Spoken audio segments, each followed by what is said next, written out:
Wordle is one of the best video games ever made, period. That's not a joke or an exaggeration. For what it sets out to do, Wordle achieves everything and more. Today, we're going to be taking just a brief look at all of Wordle's intricacies and design, and I think you'll find it's way more interesting than it first appears. How about I give you a sneak peek of some of the things on our agenda today? We'll be discussing topics including, but not limited to, what set the stage for Wordle to become as successful as it was, how the way someone plays Wordle is a surprisingly strong indicator of their personality, the quality of other Wordle-like games, and even how Wordle borrows many of the same game design aspects that made Dark Souls successful. I promise you this still isn't a joke. The background footage you'll be seeing throughout the video is just me playing the Wordle every day this year. Well, almost every day at least. My goal was to get the entirety of the 2026 Wordle recorded, but on literally January 2nd, I forgot to play, so that goal went out the window. I only missed a few days in total though, so if you're an active Wordle player, I'm sure this will be a fond trip down memory lane. So you can take a look at my personal Wordle strategy if you really want to, but there won't be much of anything interesting on the screen until our regularly scheduled live show Intermission. Until then, feel free to put this video on your other monitor or just leave it on in the background and chill out with some nice, relaxing Wordle vibes. I'll let you know when the live show starts. So with that being said, let's just get straight into it. I don't need to introduce Wordle, right? It gets around 4 million daily users even to this day, almost 5 years after its release, so chances are you're one of them. You understand what the game is already, so I'd like to start with a quick story that will set the scene for some of our major discussion points. When I was in college, my roommate and I formed a tradition. Every night, when the clock struck 12 AM, we'd both pull out our phones and play the Wordle. We didn't collaborate, though. It was an individual effort, and we'd share our scores after we were finished to see who did better. We did this for weeks and weeks, never missing a day. If one of us wasn't around at midnight, either from sleeping, or more likely college activities, then we'd be sure to report to each other later how that day's Wordle went down. We couldn't afford to wait to play it at the same time if we weren't already together, because we'd risk spoiling ourselves and compromise the sanctity of our competition. Neither of us cared that much about the actual score, to be honest. Getting it in 2 or 3 led to humble bragging, along with the other jokingly throwing out accusations of cheating or just getting lucky. Getting it in 4 or 5 led to some playful ridicule, especially if the other did better. Getting it in 6 wrapped back around to positivity as we'd congratulate each other for clutching up, regardless of the other's score. That's about it, though. We weren't keeping track of our score records. However, what we did absolutely, deeply care about was avoiding failing the Wordle. Neither of us wanted to be the first one to fail. We had a reputation to uphold, you see. We had an agreement that the first one to fail the Wordle would have no right to come back to our apartment. After all, how could someone possibly fail at Wordle? You've got 6 guesses of 5-letter words, and there's only 26 letters of the alphabet. A good chunk of them rarely ever show up too, so it's easy to prioritize the important ones. If you can't figure out the answer by your last guess under those conditions, then, well, you might genuinely be the dumbest person alive, right? It feels like that sometimes, at least. Alright, obviously that whole story was a little tongue-in-cheek, but I think it's a great example of the type of real-life social experiences for which Wordle is directly responsible for creating. Despite it being a single-player game, it's a very social one by nature of its accessibility on multiple levels. We'll talk more specifically about the types and specifics of social experiences it creates later. First, we have to discuss the circumstances and its properties that allow it to be as social as it is. For one, it's a lightweight, free game that you can play in your browser, so anyone can just pull out their phones and play on a whim. The next step is critical, though. Pretty much every English speaker intuitively understands the rules of the game without needing a tutorial. Wordle is more or less a derivation of Hangman, or if you want to go even more generic, at its core, it's just a game of guess what word I'm thinking of. No one needs to know anything about how video games typically work to play Wordle. There are no controls to learn, no complicated mechanics to understand, and the idea of the game can be explained in a single sentence. People who play video games often tend to take a lot of stuff like this for granted. Video games, including mobile ones, have their own sort of design language that's only intuitive if you play a lot of other video games. For example, how would a non-gamer know which button on a controller is normally associated with backing out of a menu? They have to be taught which button it is first, and then it requires reinforcement to actually memorize. If you watch someone play a game that's never played video games before, it's pretty common to see them look down at their controller and consciously move their finger to the button they want to hit. They either don't yet have the muscle memory of using a controller, or the actual functional memory of what each button does. Sometimes both. Even mobile games, which are mostly designed to be played without a controller, still have their own design language. It's modeled after ordinary cell phone use. For instance, a swiping motion with your finger typically means you're moving something in that direction, which is intuitive for most people because that's what they have to do to scroll through social media or even just to switch between their home screen tabs. There's a whole genre of mobile games where the entire gameplay loop is swiping to match a set of objects. Wordle, though? There's nothing to learn. It's just a keyboard. Everyone, or at least I'd hope everyone, knows how to type. The only mechanic that players have to learn is what the color of the letters in their guesses mean. But this is also very intuitive because the colors have the same approximate meaning as they do in other areas of life. Green means go. It also means good.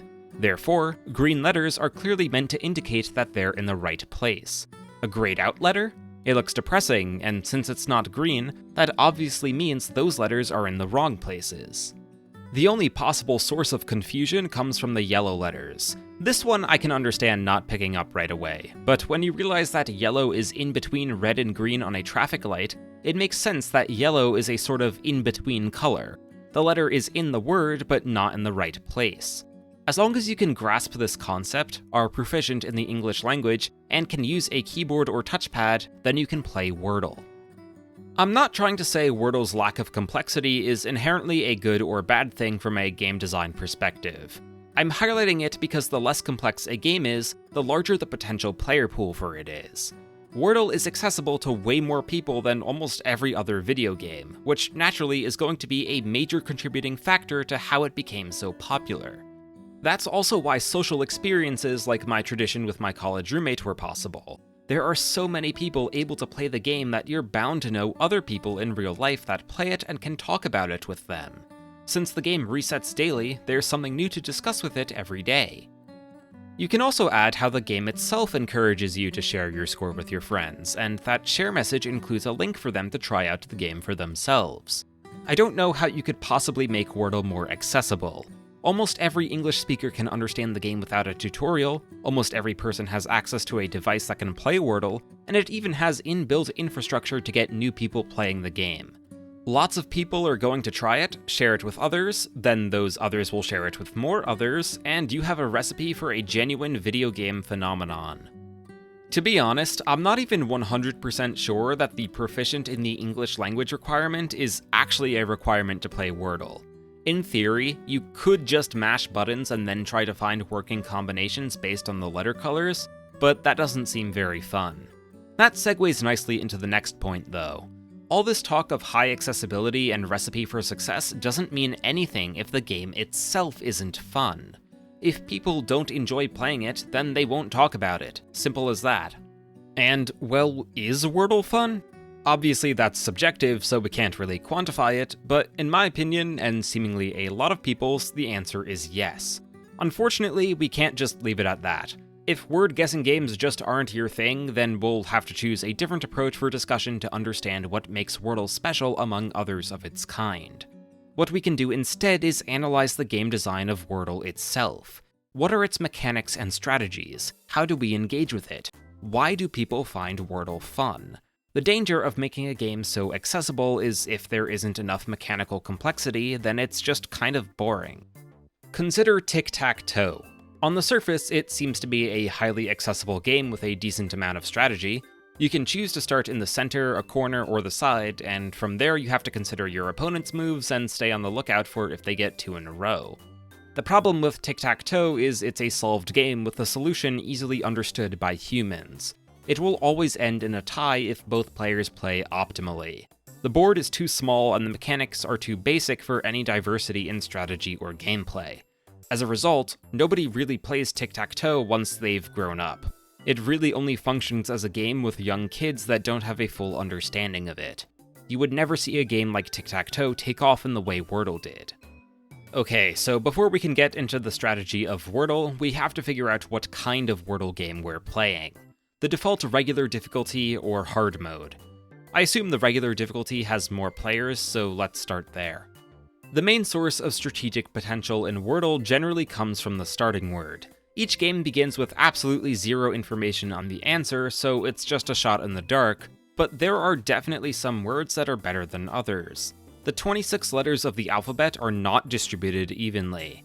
It's not very likely that you'll get useful information on the solution if you start with the word jazzy, for example.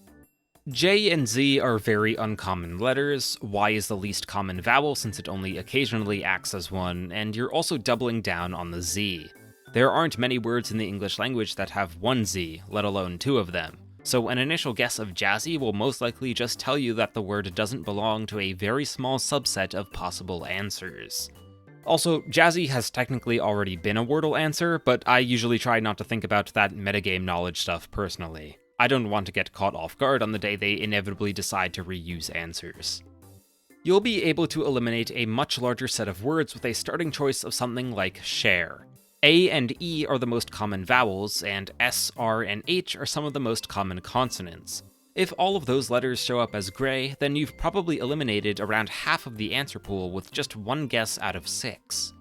Let's say your initial guess reveals the letters A and E are in the correct places, and everything else is yellow or gray. There are a lot of English 5-letter words with an A in the 3rd position and an E in the 5th position. Spare, snare, slate, shape, and those are just a few from the pool that start with S specifically. It's unlikely, but still possible to fail a Wordle if you get the A and E positions on your first guess just because of how many possibilities there are. You'll need a good second guess to narrow down all of the options. I like to call this game state a deadly pattern, named after a similar concept in Sudoku. There are multiple equally valid guesses for the given information, so the next guess is just that. A random guess, rather than any sort of strategic decision-making.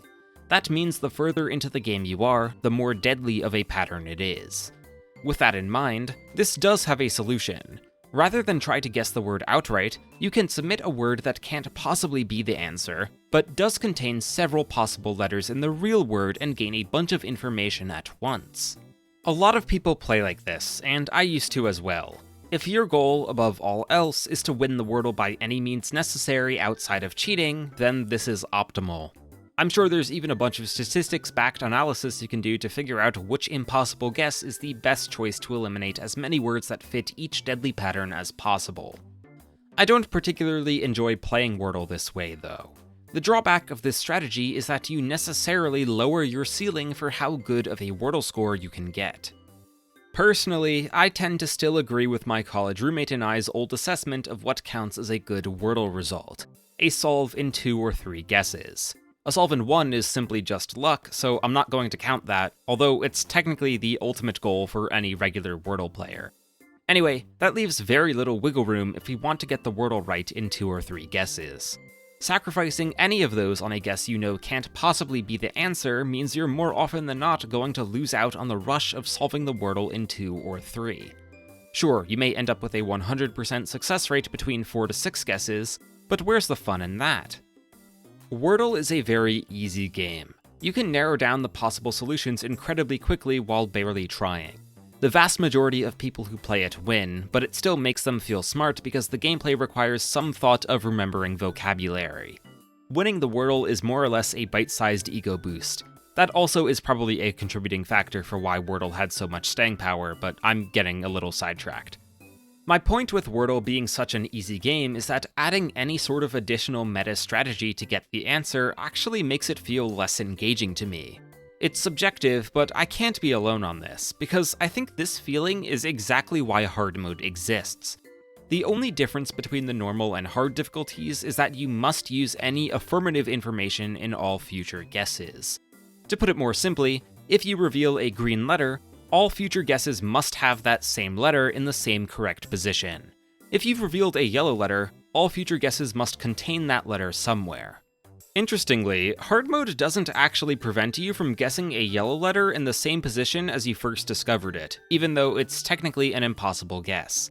I know this because I accidentally do it every now and then, from fixating on a different part of the word and forgetting where the yellows were. Maybe this is an intentional relaxation of the hard mode rules to keep you on your toes, but who can really say? It's not that important, but I wanted to mention it for the sake of completeness. The main point of hard mode is it removes this option of using an impossible guess to escape a deadly pattern. I like this way of playing Wordle way more because it gives me an actually realistic lose condition. I don't think games are that fun if there aren't any stakes. Winning is fun on its own, but only if the win feels earned to some degree. Without the hard mode restriction, I feel like it's impossible for me to lose Wordle, so I don't get nearly as satisfied with the win. It's true that losses basically only come down to bad luck in this game mode, but the highs of when I get good luck vastly outweigh the lows. If I have only A and E revealed after my first guess, then I'm going to submit something like spare or stare and just pray I'm right. If I am, then I can feel good about myself for solving the Wordle in 3 guesses or less, and if I lose, I can just blame it on bad luck. It's the perfect catch-all. If you haven't played Wordle in hard mode or didn't even know it exists since it's buried in the settings, I recommend giving it a try the next time you play. I'd now like to circle back to our discussion on the starting word, because if you happen to have been paying attention to the background footage, you'll have noticed I'm a hypocrite with my Wordle philosophy. To understand why that is, and also why that's relevant at all, we now need to discuss the 6 different categories of starting words and how which one you fall in reflects your personality. The earlier example of words like stare or spare I would consider belonging to the top tier group of words, the ones that are technically the best, the S tier ranking words in a Wordle starting word tier list. They've got a blend of the most common vowels and consonants, and there's not much more you can ask for in a Wordle guess. Let's call this group the tier list tyrants. While these may be at the top of the list, there are some other viable strategies, and also ones that I don't even consider particularly good, but are common enough to be part of the overall metagame. In the next tier of viable choices are words like audio and adieu. Since every word in the English language is made up of some combination of vowel sounds, it's really helpful to know which vowels are in a word early on. These words aim to just guess as many vowels as possible right away. Audio and adieu are notable for having a staggering 4 vowels in one guess, which is the most a legal Wordle word can have. There's also a cluster of words with 3 vowels in them that are basically just as useful. Pious, ideal, rogue, vague, radio, and you can go on. There's a lot more words with 3 vowels in them compared to 4. Let's call this group the vowel valuers. Naturally, this group has a counterpart that we'll call the consonant connoisseurs. Words like split, champ, and crypt that contain up to 4.5 consonants. These are more commonly played by hard mode players since deadly patterns almost always occur due to consonant ambiguity. If you want to avoid losing a hard mode Wordle game at all costs, then eliminating consonants that often show up in deadly patterns as soon as possible will increase your odds of victory by a lot. There's also the logic that since every word needs a vowel, you'll naturally be guessing those anyway, but you always have to go out of your way for consonants. Up next is a category I like to call the flavorful fanatics. You can only belong to this group if you regularly play Wordle, hence the fanatic part, because all this group does is play the previous day's answer as the starting word for the next day's. For example, if the solution for yesterday's puzzle was speed, then that's what you play first next time. This strategy will never be able to achieve the coveted one-guess solve, but in exchange you guarantee that each Wordle puzzle feels fresh. The starting word changes the dynamics of your future guesses by a lot, so if you use a different starting word each time, you'll probably get more enjoyment from Wordle over a longer period of time than the average player. The 5th group is one I'm sure you know well already. Either you already are one or know someone who is. Of course, I'm talking about the class clowns. The ones that start with the funniest or most inappropriate words legal to guess. Funnily enough, one of them is nearly a tier list tyrant word with its consonant and vowel spread, but sadly it's got an I instead of an A. You know which word I'm talking about. Finally, the 6th group is the one I respect the most on a personal level. I call them the delightful do-gooders. The people who simply start with whatever word sounds best to them that day. Maybe they have a favorite 5-letter word and they commit to starting with it each time until they eventually get it on the first try. Or maybe they just use their inner sense of joy and whimsy to play the first word that comes to mind with no rhyme or reason to it. I suspect most casual Wordle players fall into this category. The ones who never really thought hard about the game and just pull it up every now and then when they're in the mood. Okay, I'm sorry I lied. There's actually a 7th category, but this one is a lot different from the rest. They get a very unfortunate name: the lost lovers. These are the people that purposely start with bad starting words, like jazzy. Why? Well, maybe they're just trying to chase the high of guessing a ridiculously uncommon word in a few amount of guesses. Maybe they're just trying to be different. Maybe they're even trying to play Wordle wrong. There's this great video by Ellie Rasmussen on why playing to lose Wordle has some surprising appeal as a game mode. I recommend you check it out, and I'll link it in the description, since she makes the case for losing Wordle on purpose far better than I can. It's pretty interesting stuff, so I figured I'd mention it in its own separate secret 7th category of Wordle player. So there we have it: the tier list tyrants, the vowel valuers, the consonant connoisseurs, the flavorful fanatics, the class clowns, the delightful do-gooders, and the lost lovers. To be honest with you, I don't know if these category names are describing the types of words themselves or the players that use those types of words anymore, but let's just roll with it. If you're a tier list tyrant in Wordle, I'm willing to bet you are in other games too. I bet you usually look up the best characters or builds and strictly picked from the top tier list. You like winning, and hey, there's nothing wrong with that. Vowel valuers and consonant connoisseurs are similar, but arguably worse. Nobody wants to be seen as carried, right? So what you do instead is look for the top tiers, then go one tier below and pick your character or build from that list. That second best tier is made up of strong options that can even be better than the best ones in some cases, but they're not technically the best of the best, so you can avoid the carried allegations. Flavorful fanatics and delightful do-gooders mean well. They enjoy the so-called spirit of Wordle the most, a casual word-guessing game, so they tend to clash with the first 3 categories that, from their perspective, try to optimize the fun out of the game. They usually just pick whatever looks fun or cool to them rather than look up the best tactics in other games. I suspect the delightful do-gooders might hold more disdain for those who use meta strategies, while flavorful fanatics may have been converted from the earlier categories, looking for a way to spice up the game. Every now and then, I see social media discourse on if using an optimal starting word really makes Wordle more fun, and you get pretty polarizing results.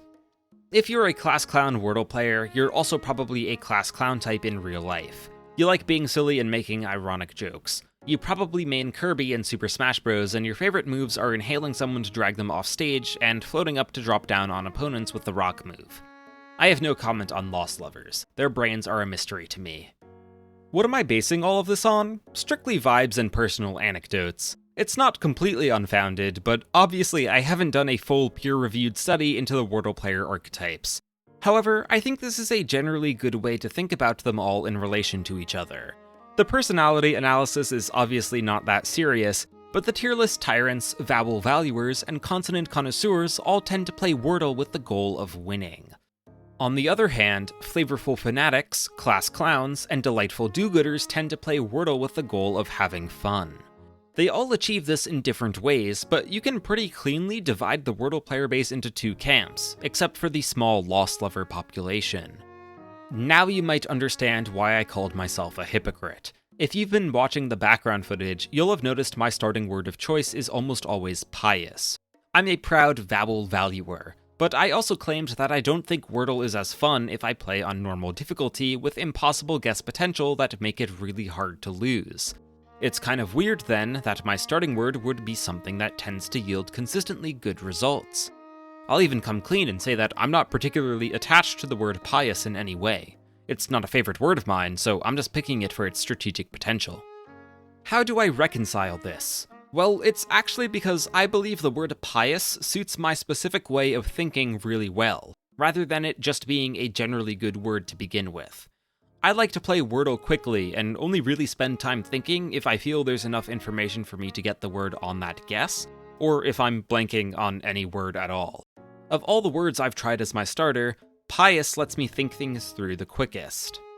I want to get I, O, and U out of the way immediately, because it's a lot harder for me to think of words with those vowel sounds compared to A and E. I mean, it's not like that crazy hard, it's just like slightly less fast. Anyway, if they all come up gray, there's a plethora of follow-up words I can use that get those other vowels showing up. S and P are good consonants to get together since there are a lot of words that have both of them. If the entire word is gray, I can instantly put in the word later to get more common consonants, the other vowels, and also leave the useful combination of C and H on the table for the third guess. I had a brief phase this year where I tried out the word hater as a starter, but I hated it. It slowed down my thinking a lot, but that at least made me realize I don't like playing H without C, because then I can't guess any CH words if I want a chance at getting the Wordle right with each guess. So, in short, I play Pious because it's fun for me, and it's coincidentally strong. Now with that being said, does what we've been talking about with this starting word stuff sound familiar to you at all? Well, I guess that depends on how in touch with the general video game discussion you are. Hear me out. Just as a reminder, we've been discussing Wordle as a game with a pretty simple core gameplay loop that has a surprising amount of variety in the strategies you can use and playstyles to go for. It's also got well-defined different intrinsic motivation potential that affects what counts as a win or a real win for each player. It even became a global social phenomenon where you'd have tons of people sharing their experiences against common struggles and arguing with others who may have tried to tackle those experiences in a different way. Wordle isn't the only game with these kinds of properties. In fact, this is almost verbatim just what Dark Souls gameplay discourse looks like. Alright, it is now time for our promised live show intermission. So, what better way to celebrate Wordle than by actually playing Wordle itself, right? And, I thought it'd be nice to, see my thought process, because if you've been watching the background footage, obviously you can't really tell what I'm thinking. You just see me type words sometimes, and then other times I just, stare blankly. Well, I guess you don't see me staring, but you don't see the keys moving. And so, yeah, I thought it'd be fun to just do today's Wordle. Why not? And, I just thought it'd be a nice change of pace before we get into all that nitty-gritty Dark Souls stuff. So, if you have this video on your other screen, then it's time to bring back your full attention, because this will be incredibly riveting gameplay. Alright, let's just get into it. So, I will give a official spoiler warning right now, because this is today's Wordle, the date I'm uploading this video, if you are watching it on that date. If you're watching it in the future, then I guess it doesn't matter, but, yeah, if you want to actually play the Wordle yourself today and you haven't done it yet, then pause the video, play the Wordle, and then come back. Alright, so we are going to be breaking from my tradition. We're going to be a bit of a flavorful fanatic right now and play yesterday's Wordle as the starting word. Let's just see what happens. So it was swamp, and we show up entirely gray. Okay. So how do I go from here? So the only vowel I got was A. So we could do a lot. We could do ivory. That's a word I like to play because it gets me an I, an O, and a Y. Maybe let's do that, and then I'm sure we can think of something with an E. Imagine if it was ivory. That'd be a crazy shot. Ooh, it ends in Y. Alright. Okay, when I see an I in the word and it ends in Y, I always want to guess fiery, because that's got an E in it, but obviously there's no R in this, so it can't be fiery. I not at the start does make me worry a little bit that this is an illy word. It could be silly. Well, I guess it literally can't be silly. That's the one word it can't be. But it could be a double letter for sure. In positions 3 and 4. Could there be an E in this? Probably. So how? Ooh, it could be an ilky. Well, have we used? Well, it can't be silky or milky, so I guess maybe not.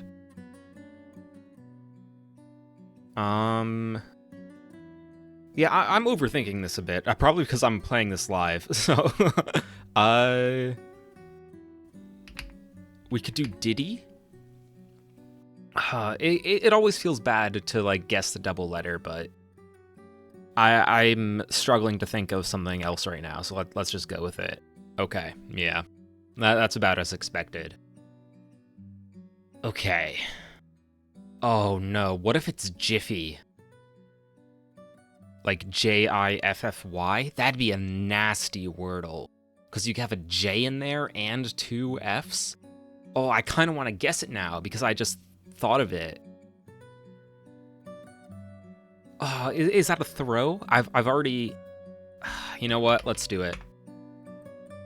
Okay. Flew a bit too close to the sun there, but there is an F. There's only one F, and we know it starts with F because it's not in position 3. It's also not in position 4, so it has to be position 1. Filmy? No, we've used M.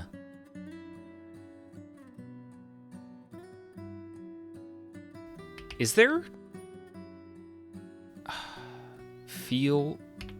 Feely?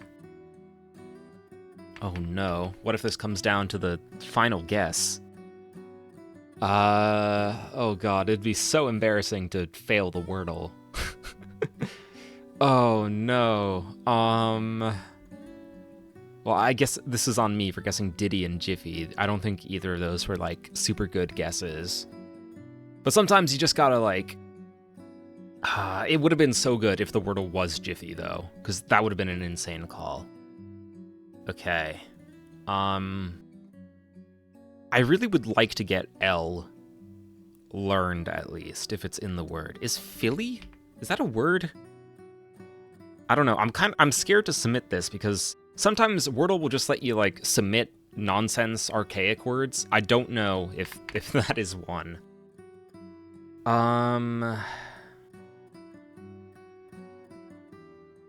But I am... Like, could it be, like, finey? Is there a word? Filey? Oh, I'd be more comfortable guessing... I'm gonna hit enter this. I don't know if it will accept this. Yeah, okay.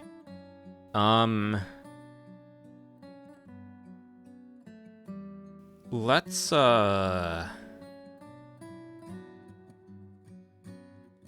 Oh, man. It's so different performing this live. Okay.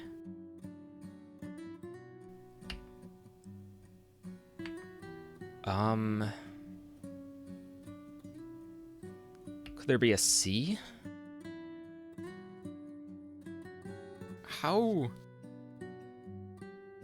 I am totally blanking on this. Oh my gosh, I don't know what to play. I can only think of, like, Philly, but this is such a bad guess if it's, like, not exactly right. And...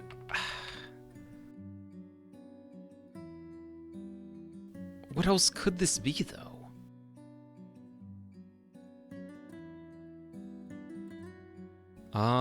Oh, wait! We never got U. Oh my gosh. Okay. Well, that definitely changes things. Does it? I don't know where you put a U in this word. Maybe not. But yeah, this is what happens when I'm out of my comfort zone. Because I didn't start with pious. It is crazy how, like, attached you get to it.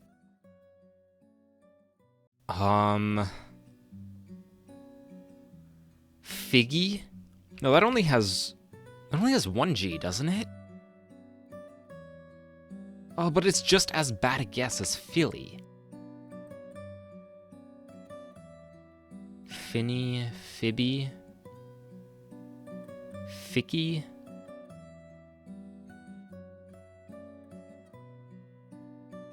Oh my gosh. Oh my gosh, I just got it. I know exactly what this is. This is a nasty Wordle. This is a nasty Wordle. Okay, I am kind of glad I got this one live. People are gonna be talking about this one. Yeah. You know what it is? It's totally fizzy. I'm confident. Yeah, that's what I thought. Because that was the only one of, like, the double letters that was, like, a word that people would actually say, you know? And I found that, like, if if you're like stuck between like a bunch of words you don't know and like one you do know, like even if Wordle will accept the other ones as answers, it's probably the one that people like actually talk normally with. Does that make sense? I don't know if that makes sense. It is very late. I'm supposed to be up in the morning, so this is like probably one of the stupidest ideas I've had. But wow, this went longer than I expected. So yeah, there you go. Live show intermission. Enjoy the rest of the video. Bye. Hey, welcome back. Sorry I had to leave you on a little bit of a cliffhanger there, but I figured it was about as good a time as any to have our little live show intermission. At the time of recording this, I have no idea how it went, so hopefully Live Scribble was entertaining and he didn't somehow fail the Wordle that matters most. Now let's get back into things. We're going to be shifting focus quite a bit. Remaining on our agenda is our comparative analysis of Wordle and Dark Souls gameplay that we'll be getting into shortly, and we've still got to address the Wordle-like games and some elements of the social experience I teased at the very beginning. I'm not sure how well-versed the Wordle fandom is on console video games, but I'm guessing you've at least heard of Dark Souls before? The title of the series was a meme for a while because people kept using it as a synonym for difficulty. If there were a really hard new puzzle game, you'd see people call it the Dark Souls of puzzle games, for example. And that became so overused that it began being used ironically as well. I might have even titled this video Wordle is the Dark Souls of daily games or something, but I haven't decided yet and I might always change my mind later. Anyway, I bring up the meme because that idea of Dark Souls being synonymous with difficulty is really important for video game history. Dark Souls is one of the most influential quote-unquote modern games. That's in quotes because it's nearly 15 years old. It was the first game to hit mainstream success since the 20th century that explicitly focused on providing a difficult, challenging, and punishing experience to the player.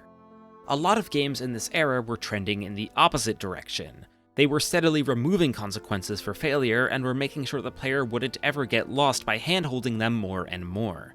You still see that happen today, but it's not nearly as bad as it could be, and that is probably thanks to Dark Souls making people realize that difficulty can be part of the fun. I understand difficulty is far from Dark Souls' only appeal. A lot of people love it for its lore and atmosphere too, but that's not very relevant for Wordle. Now, you may be thinking, well of course, obviously the lore isn't relevant to Wordle, but how on earth is anything else in Dark Souls related to Wordle?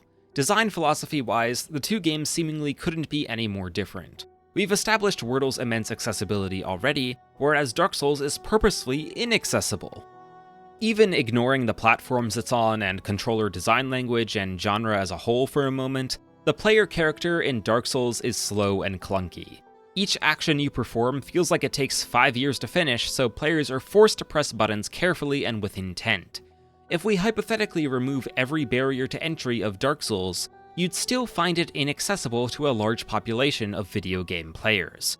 How can we possibly compare these two games? Well, to answer that question, we've got to do a few things. First, we have to discuss the concept of cheese. Dark Souls difficulty is designed in such a way that the player will likely adopt a mindset of wanting to earn their wins. They're expected to lose over and over again, but the repetition will have them learn enemy attack patterns, find the best routes to take through areas, and improve their overall skill at the game. Eventually, they'll succeed, and that feeling of surmounting immense difficulty on your own can be euphoric. When the player gets a taste of that, they'll probably be chasing that high for the rest of the game. Alternatively, one attempt at a boss could just have it randomly jump off a cliff and die permanently. The player overcomes the obstacle, but not via their own ability. It's funny, but it kind of feels like you cheated if that happens. The growth through trial and error becomes completely irrelevant, and that really sucks, because, at least in my opinion, that's the main appeal of the game. It's not a super big deal when it happens by accident, at least. I mean, it's not like it's the player's fault the game just freaked out like that, so you can chalk it up to bad luck and move on to the next one. But what if you were to try to do something like this on purpose? What if you figured out exploits for all the tough bosses and all the difficult terrain to navigate that makes them trivial? Maybe there's a certain corner of the arena that a boss is physically unable to hit, or maybe you found a way to bypass a lot of obstacles in a way that clearly doesn't seem intentional. This is what we typically refer to as cheese. a way to trivialize a challenge that goes against the spirit of the challenge itself. What constitutes cheese is going to be different for every person.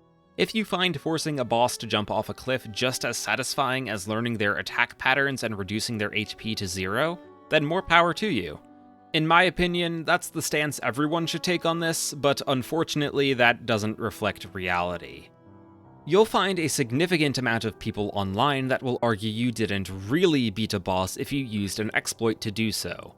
I kind of agree with this on a personal level, since I think you should at least try to engage with the challenge as intended. That's where it ends for me, though.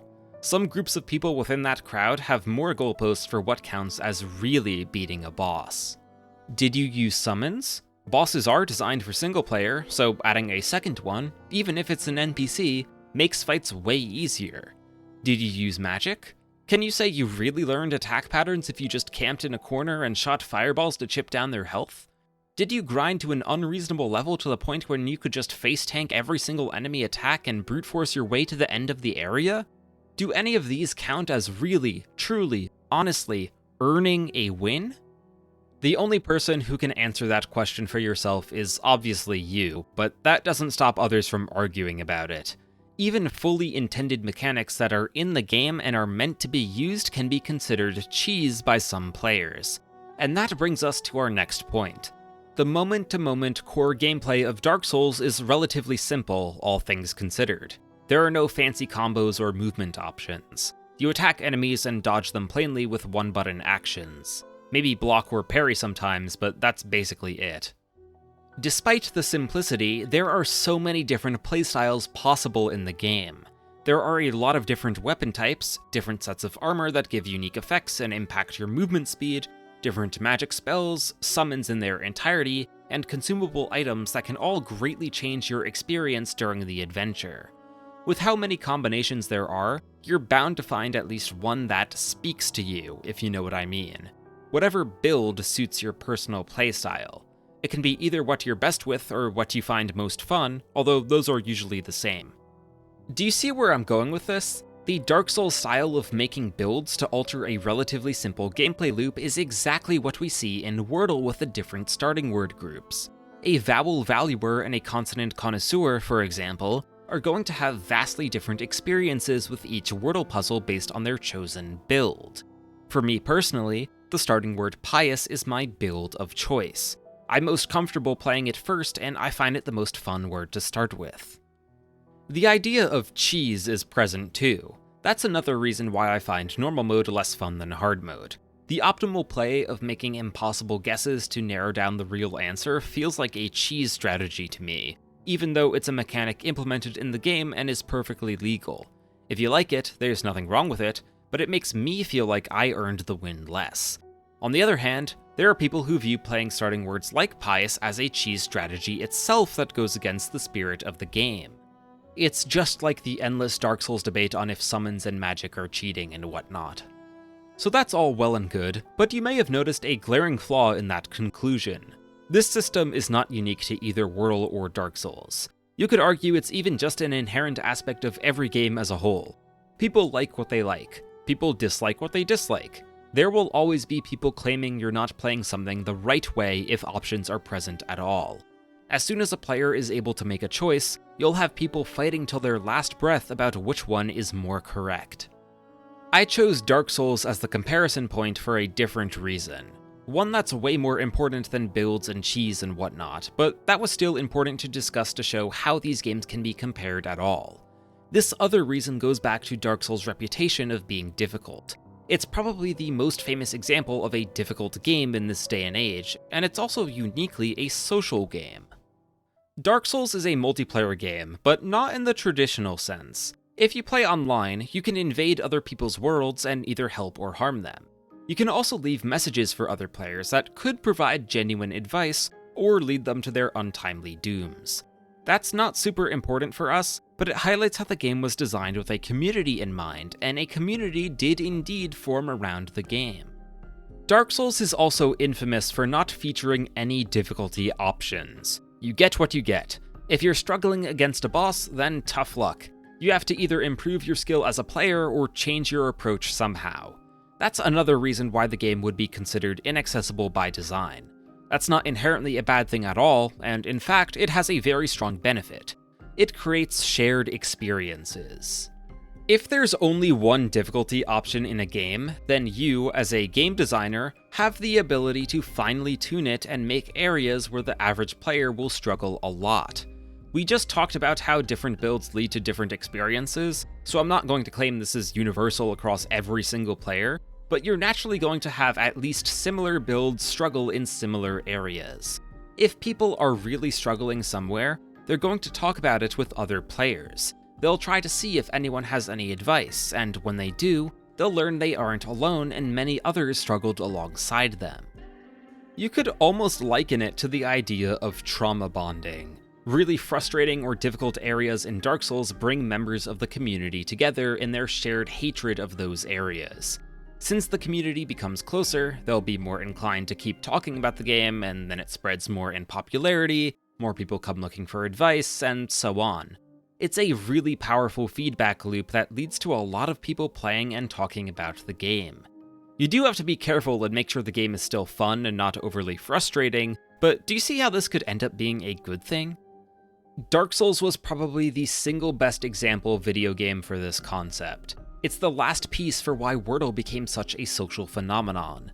Everyone gets the same puzzle. It's not as pure as Dark Souls because obviously there are two difficulty options, but there's barely a difference between the two, so I'm still going to count Wordle as being pretty universally the same challenge for everyone. If a word is particularly hard to guess for the average player, people are going to talk about it. I remember vividly the mass outcry on social media last year on December 19th when the Wordle answer was myrrh. That's spelled M-Y-R-R-H. There's only half a vowel in there and also a double letter. A nightmare for many Wordle enjoyers. It was common to see everyone's first two guesses show up as entirely gray, and people were even making fan art of how evil that day's Wordle was.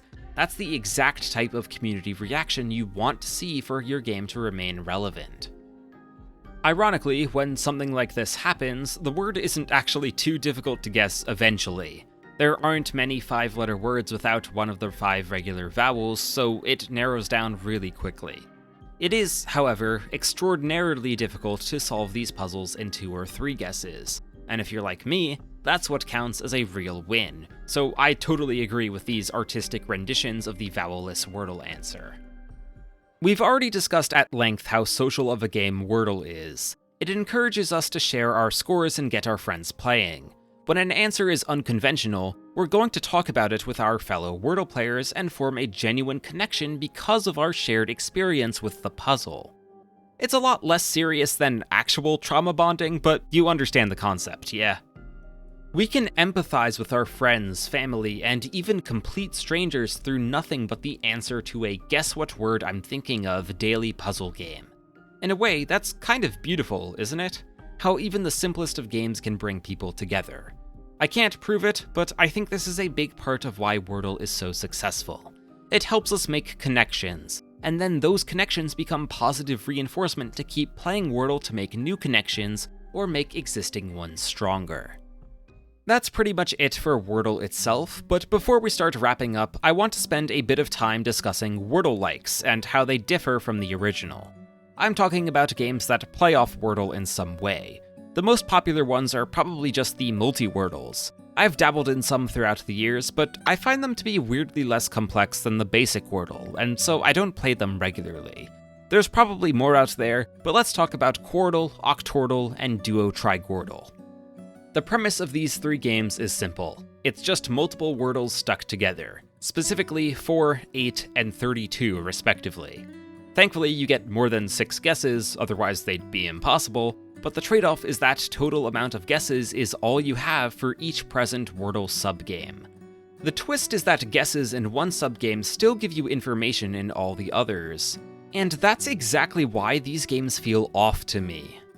Quordle and Octordle feel like they have more of a luck element involved. Since there are 4 or 8 puzzles, you have way more chances to get absurdly lucky with a guess. They also both have just small enough ratios of guesses to subgames to where you don't have much room for error, so unlucky guesses feel way worse. Regular Wordle's 6 guesses are pretty generous, all things considered.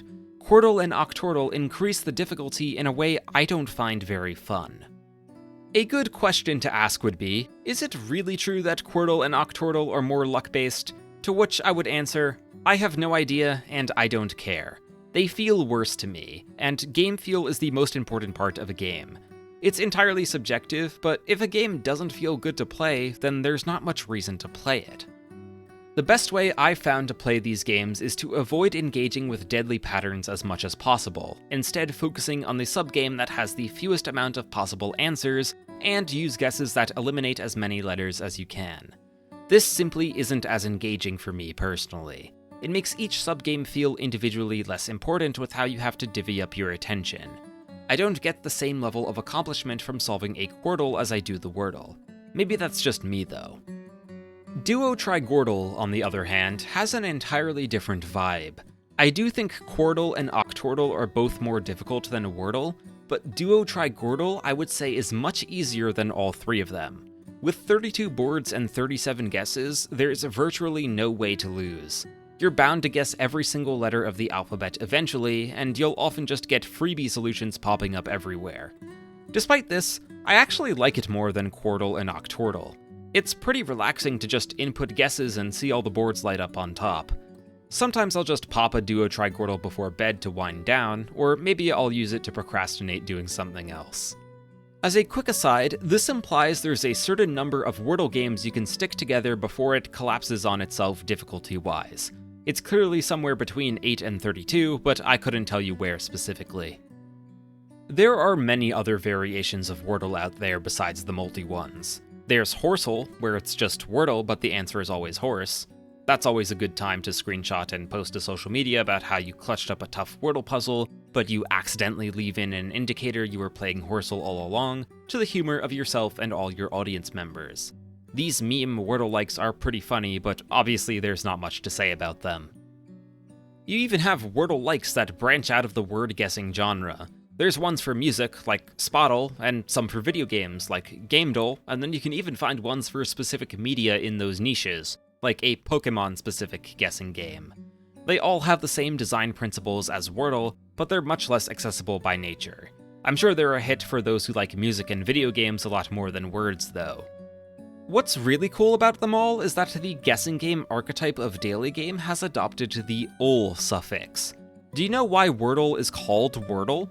It's actually because the guy who created it is named Josh Wardle. It's just a pun with his last name, but language evolves, and now his name is partly synonymous with the concept of daily guessing game. Kind of interesting, right? I mean, personally, I'm fascinated by how influential Wordle is in the daily game space. It might even be the most influential one since the crossword puzzle hit newspapers. I don't have anything super profound to say about the Wordle-likes, but I wanted to give you a brief overview of what else is out there. In my opinion, the original Wordle is still the best one. You just can't match that perfect blend of simplicity and complexity. It's so delicate that any modifications to the formula make the final product feel lesser. Alright, I'm finally running out of things to say about Wordle. What have we learned today? Wordle as a game is truly something special. We don't tend to think of it in that way, but it's remarkably well designed. The fact that we can find similarities in Dark Souls of all things is a testament to how Wordle really is something with a lot of nuance. I'm sure Josh Wardle had no idea what kind of phenomenon he would create, but I'm glad he did. If there's one thing I want you to take away from this video, it's this. Every game can be special to someone. Play games in the way that are most fun for you. Share your experiences playing games with others, and who knows, you might find yourself making connections you would never have thought of. Try starting with Wordle. I hear it's pretty accessible, after all. We have now finally reached the end. Thank you so much for watching. If you enjoyed the video, please do make sure to leave a like, comment, and subscribe so I can make more videos like these. Well, to be honest, this isn't the kind of video I normally make. If you're new here, hi, my name is Scribble, and I usually make story analysis videos on video games. The concept is basically treating video game stories like they're material in a high school English class. I can't exactly promise more Wordle content, so stick around if the story analysis stuff sounds up your alley. If you especially liked this video and would like to support me directly, you can also consider becoming a channel member for a bunch of cool perks at just $1 a month. before we truly end, there are actually quite a few things I wanted to mention that didn't quite fit anywhere in the script. First, I'm happy to report that I did not lose the Wordle standoff with my college roommate. He was the first one to fail, and I will always hold that over him. I wish I could remember the exact word that got him, but unfortunately that slipped my mind. After that first domino fell, our tradition did kind of also fall off, but I think that story is one of the reasons why Wordle stands out so much to me in particular. I still play it regularly, but usually through a Discord bot app so my friends and I can all easily see each other's scores. It streamlines the social elements we've already talked about. Second, I have a confession to make. You may have already picked up on it, but I haven't exactly been entirely, how do I put this, serious throughout the whole video. That's right. In reality, I much prefer playing on light mode in Wordle. I know, it's crazy. I decided to play in dark mode for the video because I figured most people who go out of their way to watch a video on Wordle would play in dark mode, and I didn't want to seem like a poser. In hindsight, maybe that wasn't the best strategy, because then you'd probably get dark mode purists commenting more about how I play on light mode and how it burns their eyes and whatnot. It was too late to shift gears by the time I had this revelation, so I just stuck with it. As soon as this video goes live, I will be returning to the light. Feel free to shame me in the comments, especially because I lied to you about myself this whole time. I take full responsibility. Third, I briefly mentioned how pious wasn't a favorite word of mine. That kind of implies I've thought about the question of what my favorite words are, so I'm sure you've been absolutely dying to know what the answer is. And, well, I'm here to provide that answer. My favorite word is scribble. That's why I call myself that. I just like how it sounds. It's nothing really that deep. Unfortunately, scribble isn't 5 letters, and the shortened version of scrib isn't a real word, so I can't be a delightful do-gooder and use it as my Wordle starting word. Finally, there may potentially be an 8th Wordle player archetype. I didn't include it in the initial 6 to 7. You thought I was going to say it, didn't you? You were waiting for me to say the funny number. Did you already have the timestamp typed up in a comment ready to post with the funny digits? Oh, wait, that kind of means I did the thing with light and dark mode comment baiting again, didn't I? Well, back to that 8th Wordle player archetype. I didn't give this one its own section because I have only met precisely one person who plays Wordle in this way, and I'm not sure if it exists otherwise outside of a meme. If they didn't happen to be a friend of mine, I'm not sure I would believe them that this was their legitimate preferred Wordle playstyle. They choose to start each game with a guess of horse. Not bad, right? A couple of vowels and some decent consonants. But then the second guess would also be horse. And so would the third. Then they try horse again for the fourth. If they were extra daring, maybe even the fifth. Then with the last 1 or 2 guesses, they'd do their best to solve the puzzle. I can only imagine either the try horse again meme or Horsel itself did something to corrupt their mind. I fear for the Wordle fandom's safety if this style catches on. Alright, that's it for real. Thank you once again for watching, and see you next time.